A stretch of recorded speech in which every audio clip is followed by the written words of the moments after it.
Okay guys, real Wing Chun blocks. How do they work? Let me just talk about the Tan Sao and the Pak Sao. If you understand the principle behind Wing Chun and you know how to apply the techniques, you will have success using them. Now I've seen a lot of people use a Tan Sao against a straight punch.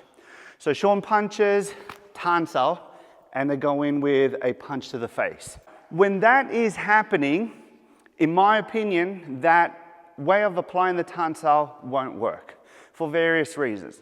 Number one, if he's launching the same thing at me and I'm doing the Tan Sao, the structure of my Tan Sao right now is very weak, okay, because I'm stopping his arm with the wrist.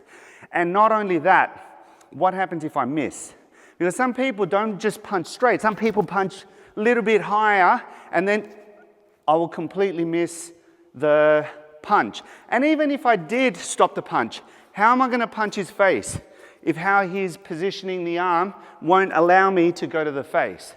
So that, in my opinion, is not the right way of using the Tan Sao. Now, can we use a Tan Sao to stop a straight punch? Absolutely. But how do we use it? We use it by setting up the situation. Let's say Sean comes at me with a double punches. So he's coming in, I stop the first one, then I jam and intercept the second one. He comes in with a double, I go boom, boom. Right here, different story. Now I'm able to apply the technique and I'm going towards the proper target, because if I'm redirecting his straight punch here with my Tan Sao, now he's exposing the ribs, that's where I'll go with my punch.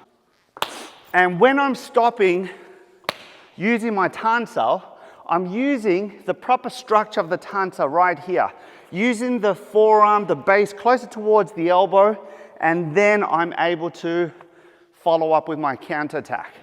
From there, of course, you can kick, you can chain punch, you can lap sao, you can do all sorts of different things using just the Tan Sao. Now, preferably, I would want to use the Tan Sao against a hook.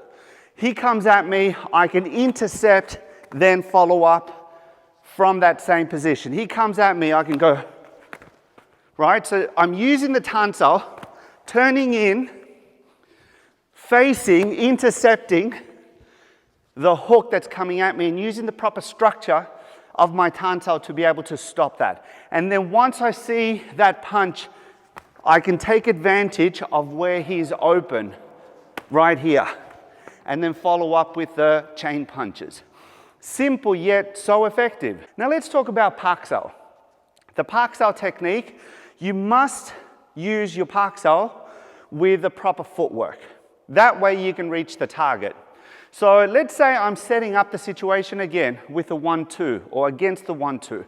So I stop the first one and then I use a Pak Sao on that second one.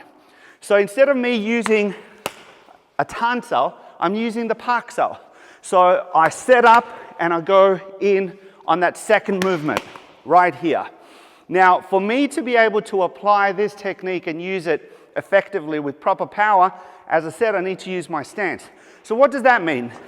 When I'm going in with that Pak Sao, I need to push my horse forward and then thrust the punch when I counter. I go one here. See that? I'm using the horse and thrusting the punch. Then, of course, as I said before, you can follow up with the chain punches and with a kick. So let's say slowly I go boom, boom, here, bah, bah, bah, boom, and then you can kick. On the other side, I go boom, boom, here, and then you can kick. So do real Wing Chun blocks work? Absolutely, as long as you know how to use them. And guys, whenever you're training, whenever someone's teaching you, use common sense and ask questions if you have any doubts. All right, guys, that's it for today. I'll see you in the next one.